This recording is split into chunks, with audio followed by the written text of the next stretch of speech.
This day is set aside to celebrate all the positive elements that boys bring to their families and communities. Jamie is taking a short break, so we thought it important to have a male presence in hosting this discussion. So we have with us Inote Inanga, who is well known in several capacities, including as host of the, and quote, only good news on WinFM. Virgil Jeffers, the first male director of gender affairs in the Federal Ministry of Social Development and Gender Affairs, who began in his post at the start of this month, is a former principal. So congrats, Virgil. Brilliant.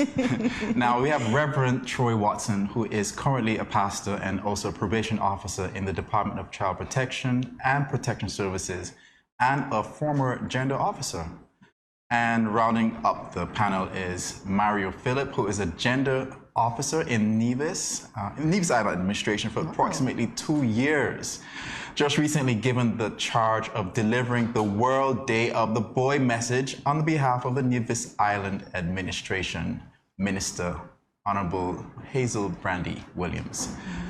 Now, later we will be joined by Lawson Percival. He's not lost and found, he's just Lawson Percival, former police officer and founder of Operation Future and current probation officer in the Department of Child Protection Services and Probation, with the focus of prevention and diversion of monitoring of juveniles who get in conflict with the law. So, welcome. Welcome, gentlemen. Good morning, welcome. Good morning. Good to be here. Thank you for having us. You're welcome. So the theme for the World Day of the Boy 2022 is boosting optimism, restoring self-worth. Gentlemen, can you each take a turn to comment on this with the respect of your field of expertise? Oh, sure. I'll go first. Go, Mario. And, the theme boosting optimism and, with a focus on self-worth as well. That's the international theme.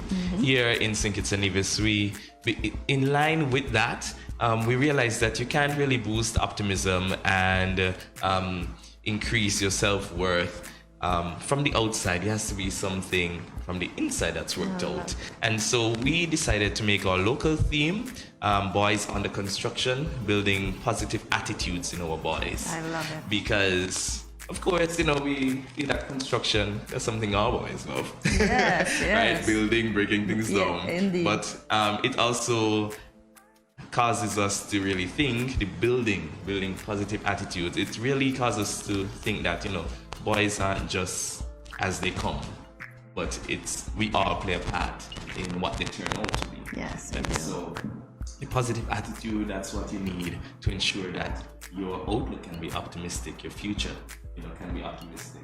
So that's why we decided to have that our local focus, building positive attitudes. On the construction, indeed. Virgil? Okay.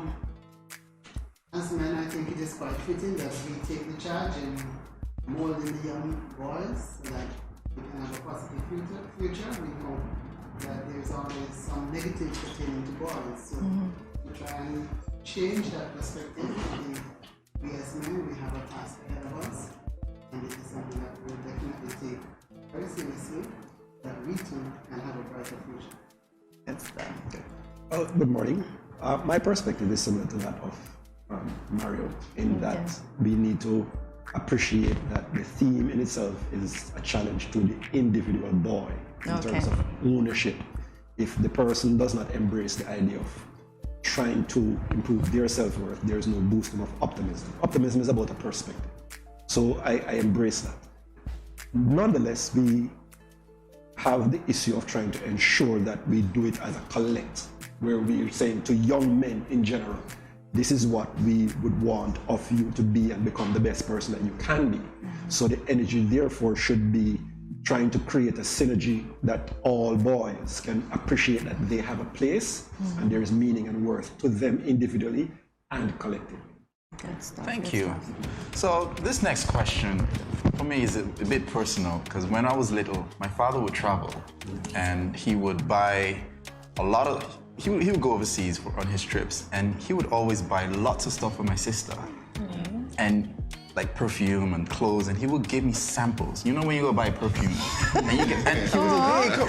And so I always used to wonder, like, how does she get all of these things and I don't get them? So do you, now this is not to say he neglected me, but I want to know, like, do you believe that the boy child has been neglected? Because sometimes we tend to place that emphasis on the girls must be protected and you have to make sure they're this way, and, you know, but in these parts, do you think that the boy child has been neglected? I don't think it's neglected. I think it's the way in which boys would have been socialized. Okay. You know, the parents are our socializers when it comes to children. That's true. So that is the appropriate. Mario, I want to hear your perspective on this. Yeah, exactly. I know, Tia, I feel you. I sympathize with you. You felt neglected, all right? So with the samples. you deserved more than samples. Yes, Are boys neglected? I want to say that it might be the case, right? There are two theories that speaks to the development of boys and their achievement in the Caribbean context. Very important because our context is vastly different from other places around the world.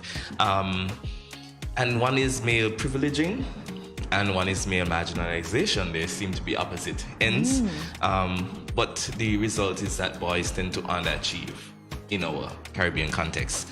So where it's male marginalization, it might be that, you know, they are just disregarded as being disgusting, might be too much to handle, and so we can have that neglect coming out. Okay. And so it could be give and take.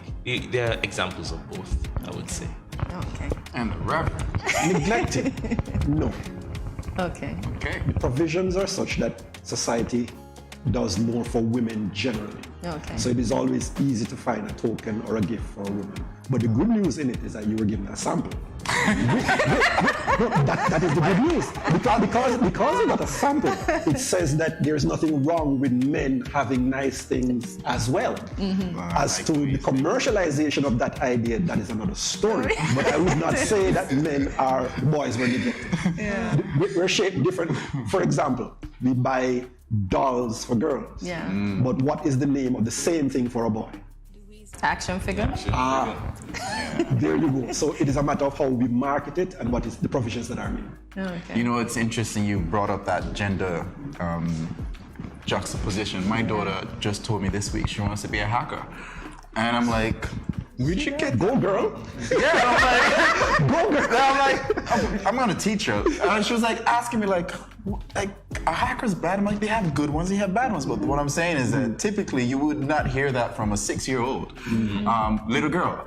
And so with respect to the boy child, you know, we are somehow putting them in these silos. Compartments. Compartments. Well, as I mentioned, the male marginalization versus privileging. I think in the home, what is really the problem is privileging, where in terms of socialization, girls would be given the tasks to do at home, and the male is privileged to get the slack off with the chores, right? So all they do the things that boys actually, if we be honest, would consider fun, raking the yard or doing something like that. Raking the yard. Right? Where the girls have to learn sewing and cooking and cleaning and a whole lot of things. And that is one problem that we have to face. We are faced with as gender officers. So it's something that I see, and the outcome that it can have negatively on girls, but it also has a negative outcome on boys as well. And so we need to ensure that men know how to look after themselves, look after the home, because they would be in a home one time, and that's where the setback comes in, where you may not have an optimistic future if you have to depend on someone else. Yes. Right? So that's one of the things you have to look at. May I chip in? Please do. Okay, so male privileging. It is subjective in the sense that how I grew up, my mother had 4 sons, no daughters. Okay. And there was housework to be done. So who does the housework? Mommy. That is where you're incorrect. Okay. So I was raised to do all of those. And Okay. the other issue that Mario brought up was about marginalization. Sometimes I think the marginalization is self-inflicted, because growing up how I grew up, we are not seeing much out there for us, not much provision is made, Okay. because the society is very sexist and classist. Okay. And it is still happening in today's society, where if you're from a particular geographical area, that you're not seen as equal to others. So sometimes the male child is burdened with the reality that based on my community, Yes. not much is expected of me. Expected of me. So if you don't have that sort of drive to be and to become, it becomes challenging as a male. And then you're also in a situation where the place you spend most of your time as a young male is in school. And when you go to school, the men are not properly cared for in our schools, because we are teaching to the test. We're in a mad rush to ensure that we complete the syllabus. And if that is not done, those who are not able to keep pace with what is happening will be left behind. And usually it is the boy child, because the techniques and methodologies do not really cater for men. Men do not really want to sit down in a classroom. Men don't want to sit down in a studio like this. we want to be about doing things. So if you're telling me I must sit there in a desk in a classroom, which is more suited for a young lady, I am going to have trouble as a boy. A simple thing. Look at it when school bell. Virgil can speak to it as principal and as teacher. Yeah. When the school bell goes, the young ladies are always first to be Rushing to there in the class. line. You need another 5-10 minutes for the boys to settle down. So we are raised differently. We focus on different things. So provisions are not made for us. And then we are called lazy. We are sent from the class. We're punished more than everybody else. And if punishment is to be meted out for the same crime, how we discipline the female child as against to the male child, it's different. So the provisions are there, yes, but the system seemingly is against us. And you know, Rev, as you mentioned, the school, that's one of the places, because I studied, actually did a study in college regarding my school. And then as a teacher, you know, I would have actually seen it played out. That in school, in education, is where the marginalization is, I think, is strongest in our society. You mentioned the teaching style and so on. And it should be no surprise, because we have the majority of female teachers.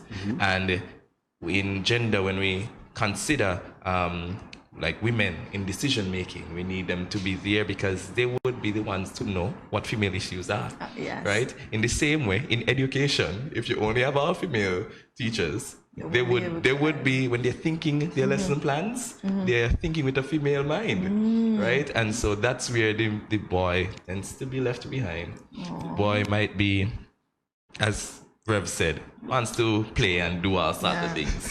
So I used to take my classes outside, and you know, we used to have the English class over, you know, football or doing some catch or something like that. Okay. When I was a teacher, you have to find ways to reach both sexes. That's correct.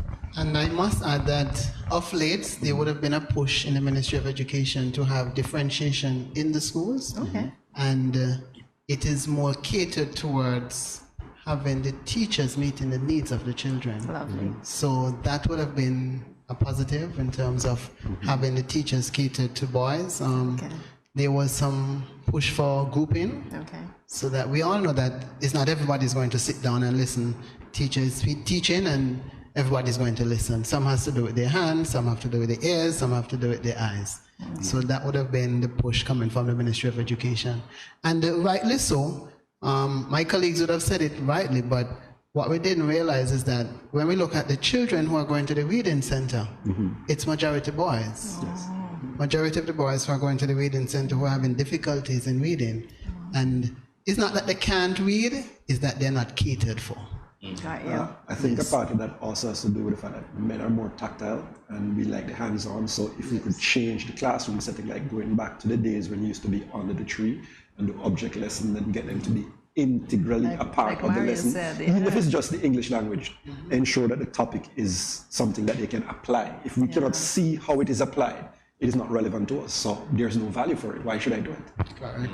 Well, I'm excited that you gentlemen all have your positions, because I'm seeing that you're playing your part to include the boy child and just not exclude them, because it's so sad to hear that they've been excluded for so long.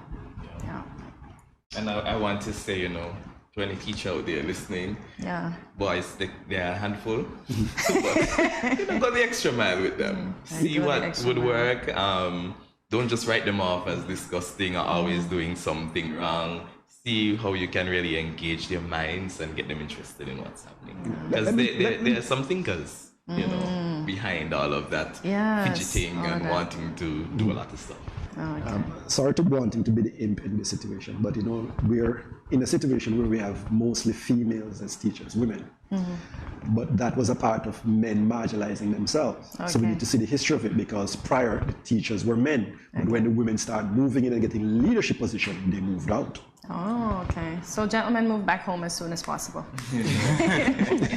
What do you think, or really share some more of the issues that, or emphasis being placed on the, oh my goodness, female empowerment than the mentorship of boys? We just talked about this. We were just talking about the emphasis of how females are being raised and versus how the boys are being raised. So let's get back into what you were saying earlier today, Reverend. Reverend. He said men are not being pursued by women, or women are pursuing men more these days. Talk about that. No, I'm saying it is a wonderful thing for a man to know that he's of value and worth, and it is okay for a woman to pursue a man. Preach! Right. Preach! But then, No, I want you to say it in your pastor voice. It's important for men to be valued and appreciated. Because if you don't do it, men shall not be appreciated and accepted for their worth. no, but here's the issue. We have socialized our women to think that they are prizes to be won and they're to be protected, and we do not do the same for men. Yeah. So essentially, if a woman goes after a man, she's seen as being Stalker. loose, out there, promiscuous, and things of the sort. But it is okay for a woman to go after a man, Says the master. especially the right woman. Right, Going woman after the man. going after the right. I mean, I can tell Pastor, you know, the Ruth pursued Boaz. See? In a smart way, from a mother-in-law. Yeah, in a smart way. In a smart way. She wasn't overzealous. She did it well, tactfully. Yes, She had yes. instructions. So Presenting herself well. you want to be pursued. Men, let me talk for men want to be pursued, not stalked. So just By the right. women must know that, you know. I like when Pastor mentioned that, you know, we socialize women to be seen as prizes or things to won. So we're not. We are human beings. We are male and prizes females. too. We are not objects, Yeah. right? So Yeah. we should feel comfortable if, you know, to pursue, just as Ruth did. So we are meant to have to be socialized. So it comes down to socialization. yes. Okay. So that, because as I mentioned during the break, some men feel kind of, you know, weird, like, what's this? Why is she coming It's after a red me? flag. It's my danger. What is this she pursuing? Should a woman propose? Should a woman propose? Let me go down. That was my next question. That was my next question. Should a woman propose? And what would be society's view on a woman proposing to a And then I man? may ask you, And if the man says no, don't women propose all the time? Yeah, I've seen I feel like I've seen it on television, but I've never seen it. No? they propose They do, but I think subliminally and directly. They propose that men propose. can handle the rejection better than a woman can, I think. Because I think, this is my opinion, not the opinion of all women. Let's get that No, clear. that is factual. It's not an opinion. It's factual. It's factual It is because factual. maybe we can't handle the letdown, so we don't want to do it. Because most of the proposals we would have seen on TV, Virgil, most of the women are rejected, right? Or the man just don't take it serious or just pondering. Next minute, the ring disappears. So yeah, No, but we need to. That is true. But we need to go to the deeper issues. When a man is pursuing a woman, he wants marriage because marriage is really for the woman. Marriage is a woman thing. Let's be straight. It's a woman thing. Hardly ever you find a man who is going to do it just for the sake of doing it. He's doing it because society says the woman should be married. And a woman is valued, one, when she's married, and second, when she has children. And if she doesn't meet those two criteria, then there is trouble for her. But then, here's the other side of it. The man goes in, let's just say, for sexual favors. A man is rejected Yes, he's going to cry, he's going to headache, he's going to bawl, whatever. But then he's going to say, well, there are other fish in the sea.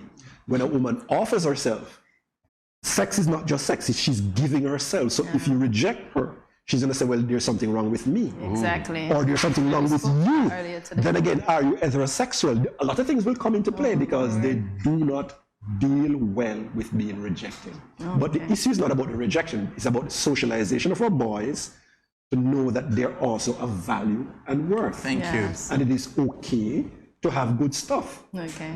For example, Mother's Day is gone. Next month is Father's Day. Let us hope that this year, Father's Day is not cancelled. Please treat the fathers well. Yes. So let's hope that Father's Day is not No, cancelled. it's not canceled. It was never canceled because some of us do go out of our way. Or postponed. Yeah. It's not going to be postponed. Deferred. How many commercials do you see on TV for Father's Day? Well, you know, we have plans for fathers, for the Department of Gender. We may do something, you know, great nice. to make So, sure. but Mario, And there's we a have some problem. women who they're the ones who are pushing it. They want to do that. Do you see that? Fathers We're may have something in working for the store. dads. We're working for But the dads. Pastor, I would want to disagree with you a bit and say that marriage isn't a woman thing. I would like to believe that it's a God thing. It's also a society thing, right?